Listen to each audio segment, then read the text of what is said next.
Monsieur le ministre, chargé des Affaires générales et de la gouvernance du Maroc, Monsieur le ministre du Commerce extérieur du Maroc, Monsieur le ministre de la Communication et de l'économie numérique du Sénégal, Monsieur le ministre de l'Aménagement du territoire et de la décentralisation du Burkina Faso, Mesdames, Messieurs les ambassadeurs, Messieurs, chers participants, chacun à vos titres et qualités.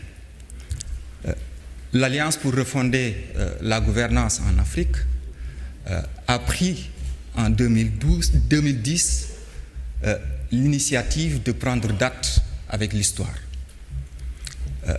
Initiative de prendre date avec l'histoire qui a coïncidé avec la célébration dans beaucoup de pays africains du cinquantenaire des indépendances.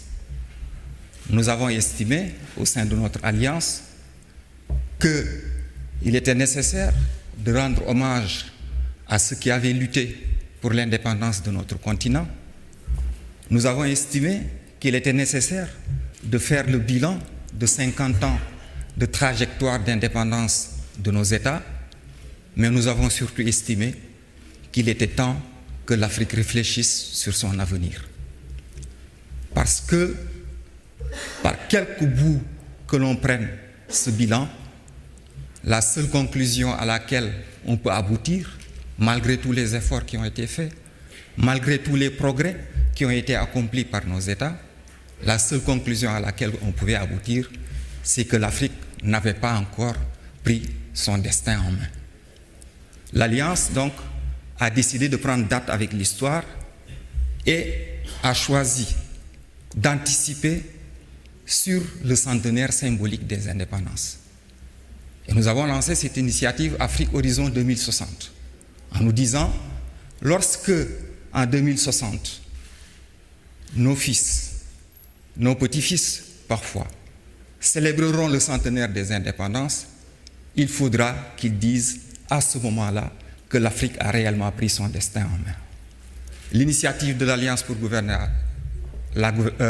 refonder la gouvernance en Afrique a donc consisté à essayer de dessiner un chemin critique, de dire d'ici 50 ans, quel est le chemin que l'Afrique doit parcourir pour recouvrir réellement son indépendance.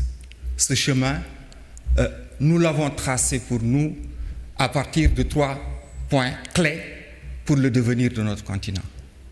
Le premier point, c'est la réinvention de la gouvernance en Afrique, qui a fait l'objet justement de la première conférence que nous avons organisée à Praia, en République du Cap-Vert, en juillet 2012. Le deuxième point, c'est l'Afrique qui réinvente son économie, thème de la conférence qui nous réunit aujourd'hui au Maroc. Le troisième point clé pour nous, c'est l'Afrique qui renégocie sa place dans le monde et qui retrouve justement dans le processus de mondialisation la place qui doit lui revenir au regard de ses potentialités, au regard de ses énormes capacités humaines et naturelles. Ce chemin critique-là, nous avons pensé au sein de l'Alliance qu'on ne pouvait pas le construire seul, que les États ne pouvaient pas le construire seuls, que la société civile ne pouvait pas le construire seule, mais qu'au contraire, c'est par l'action conjuguée, la réflexion commune entre tous les fils africains, de quelque secteur qu'ils soient, de quelque milieu qu'ils soient, c'est par la convergence de tous ces acteurs-là qu'on peut construire ce chemin. Nous nous sommes dit aussi, et cela justifie qu'on engage cette réflexion sur 50 ans, que la construction des nations modernes prend du temps. Ce n'est pas par des recettes rapides, ni par des recettes miracles que notre continent arrivera à se développer. Au contraire, c'est en ayant une vision assez longue de cette trajectoire-là qu'on peut dessiner les chemins du développement et du bonheur pour les populations africaines. Et donc nous avons engagé cette réflexion sur les stratégies à long terme que l'Afrique, justement, doit mener pour pouvoir aboutir à un développement durable. Nous sommes donc particulièrement retrouvés au Maroc, aujourd'hui pour cette conférence et pour le thème que nous avons choisi. Le choix de ce pays n'est pas un hasard. Nous connaissons tous le dynamisme économique du Maroc aujourd'hui.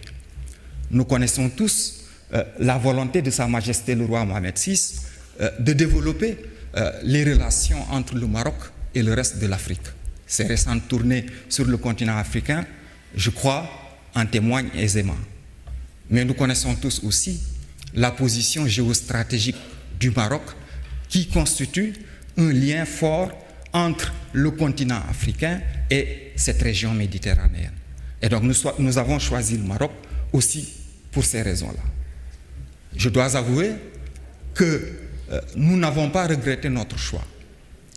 Nous ne l'avons pas regretté parce que tout simplement depuis le premier jour où nous avons commencé les discussions avec les autorités marocaines, elles nous ont montré que nous avions fait le bon choix. L'accueil dont on a bénéficié à chaque visite que nous avons eue ici nous l'a démontré amplement. Ils nous ont facilité tous les contacts, ils nous ont ouvert toutes les portes et surtout, ils ont soutenu politiquement et matériellement l'organisation de cette conférence. Je crois que nous n'aurons jamais assez de mots pour les remercier de ce soutien-là. Et je voudrais évidemment commencer par Sa Majesté le roi Mohamed VI lui-même, qui a accepté le patronage de cette manifestation. Nous savons que cela constitue un poids supplémentaire pour nous et pour la réussite de cet événement. Nous voudrions que, Monsieur le ministre, vous lui transmettiez toute notre reconnaissance et toute l'amitié, non seulement de l'Alliance pour refonder la gouvernance en Afrique, mais de tous les participants à cette conférence qui viennent de toutes les régions d'Afrique et de la diaspora. Évidemment, je ne saurais oublier de remercier le ministère des Affaires générales et de la gouvernance, qui a été notre premier interlocuteur ici au Maroc et qui a permis justement l'organisation de cette conférence au plan matériel. Particulièrement le ministre chargé des Affaires générales et de la gouvernance et ses collaborateurs. Dans notre pays, il y a un adage qui dit que celui qui énumère se trompe. Mais je vais prendre le risque d'énumérer parce que je crois que la reconnaissance que nous devons à tous ceux qui nous ont aidés nous commande de prendre ce risque-là. Et donc je voudrais citer particulièrement votre secrétaire général, M. Ajbilou, qui a fait un travail énorme à notre service et nous voudrions lui dire merci à lui et à tous ses collaborateurs, M. Idji, son conseiller technique qui n'est plus avec vous, M. Rabi Lefouidi, qui ont été nos premiers contacts au sein de votre ministère. Je voudrais remercier aussi le ministère des Affaires étrangères et de la coopération du Maroc, qui a accepté de nous accueillir dans ces locaux.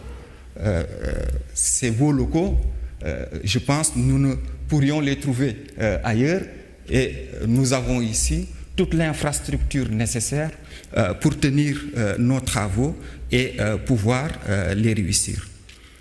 Je voudrais remercier aussi une personne qui nous a guidés dans le choix du Maroc. Parce qu'en réalité, lorsque nous avions terminé la conférence de 2012 à Praia, nous étions en train d'hésiter entre l'Afrique australe et l'Afrique du Nord. C'est la connaissance et les relations personnelles que nous avions avec un Marocain, Maître Omar Benjeloun, c'est cette connaissance qui nous a convaincus que le Maroc était le bon choix. Je voudrais aussi profiter de l'occasion pour le remercier personnellement de nous avoir justement indiqué, de nous avoir proposé le Maroc pour accueillir cette conférence. Je voudrais aussi remercier tous nos partenaires qui ont participé au financement de cette manifestation.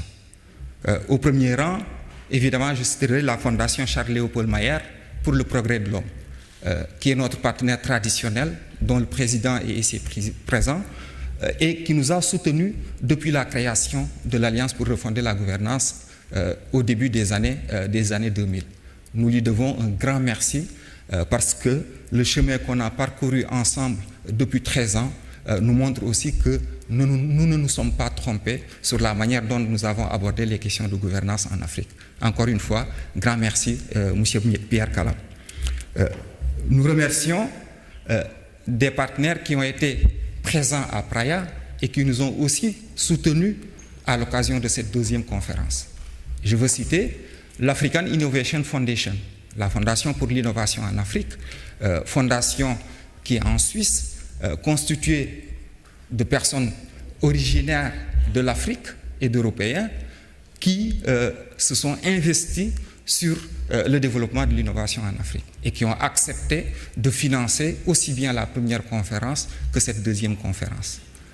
Nous remercions également le ministère français des Affaires étrangères qui a aussi accepté de financer ces deux conférences et qui nous soutient au-delà de cette conférence sur d'autres initiatives que l'Alliance pour refonder la gouvernance mène en Afrique. Nous remercions évidemment l'ambassade de France à Rabat qui a aussi accepté de participer à cet événement et de financer cet événement. Enfin, nous remercions nos sponsors qui ont accepté de financer l'événement, l'Office chérifien des phosphates, Maroc Export, ainsi que la Banque Populaire.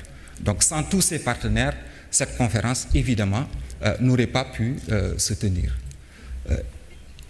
Avant de terminer, je voudrais simplement formuler le vœu que cette conférence-là soit vraiment le début de quelque chose pour nous Africains et dans nos relations avec le Maroc.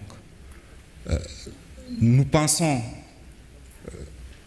très sincèrement que si nous devons reconnaissance au père de l'indépendance de l'Afrique, nous avons une grande bataille à mener aujourd'hui, c'est la bataille de l'indépendance intellectuelle. Au sein de l'Alliance pour refonder la gouvernance en Afrique, nous estimons qu'il est temps que l'Afrique commence à passer elle-même, par elle-même et pour elle-même, le chemin de son propre développement. Nous avons été longtemps consommateurs des réflexions et des pensées venues d'ailleurs. Nous devons aujourd'hui et pour les années à venir construire cette indépendance intellectuelle parce que c'est la seule voie qui nous permettra de nous développer et de compter dans le monde. C'est la seule voie qui nous permettra d'être respectés dans le monde. D'être respectés dans le monde parce que nous serions en mesure de discuter avec les autres d'égal à égal, de défendre les intérêts de ce continent parce que ce continent a les moyens d'exister et de compter face à toutes les grandes puissances de ce monde. C'est ce message d'espoir-là que l'Alliance pour refonder la gouvernance en Afrique veut partager avec tous les participants, que nous remercions d'avoir accepté de venir. Nous nous excusons d'avance à leur égard pour les petites imperfections qui pourraient éventuellement survenir dans l'organisation de cette conférence et nous espérons surtout qu'ils partiront d'ici en ayant le sentiment d'avoir participé, d'avoir contribué à ce que nous léguerons demain aux générations futures de l'Afrique. Et je voudrais enfin remercier aussi tous mes collaborateurs au sein de l'Alliance pour refonder la gouvernance en Afrique. Vous imaginez bien que l'organisation d'une telle conférence est extrêmement difficile. C'est un investissement d'une année et demie. C'est un travail jour et nuit pendant ces 3 derniers mois qui nous ont permis non seulement de régler les problèmes matériels, d'organisation, mais surtout de travailler sur les questions scientifiques. Parce que pour nous, c'est là le plus important. Le plus important va venir après, c'est ce que nous allons faire dans les ateliers. Ce sont les propositions qui vont sortir des ateliers, ces propositions que nous allons justement divulguer dans toute l'Afrique pour dire, en 2014, des Africains avec des amis venus de la diaspora, avec des amis des autres continents, se sont réunis et ont essayé de contribuer au développement de ce continent-là. Mesdames, Messieurs, Messieurs les ministres, nous sommes heureux d'être ici et lorsque c'est un Sénégalais qui le dit, je crois que nos amis marocains peuvent le comprendre, nous nous sentons chez nous et je suis sûr que lorsque nous retournerons chez nous, nous ne serons pas dépaysés parce que nous aurons simplement quitté un pays qui est le nôtre. Je vous remercie de votre attention.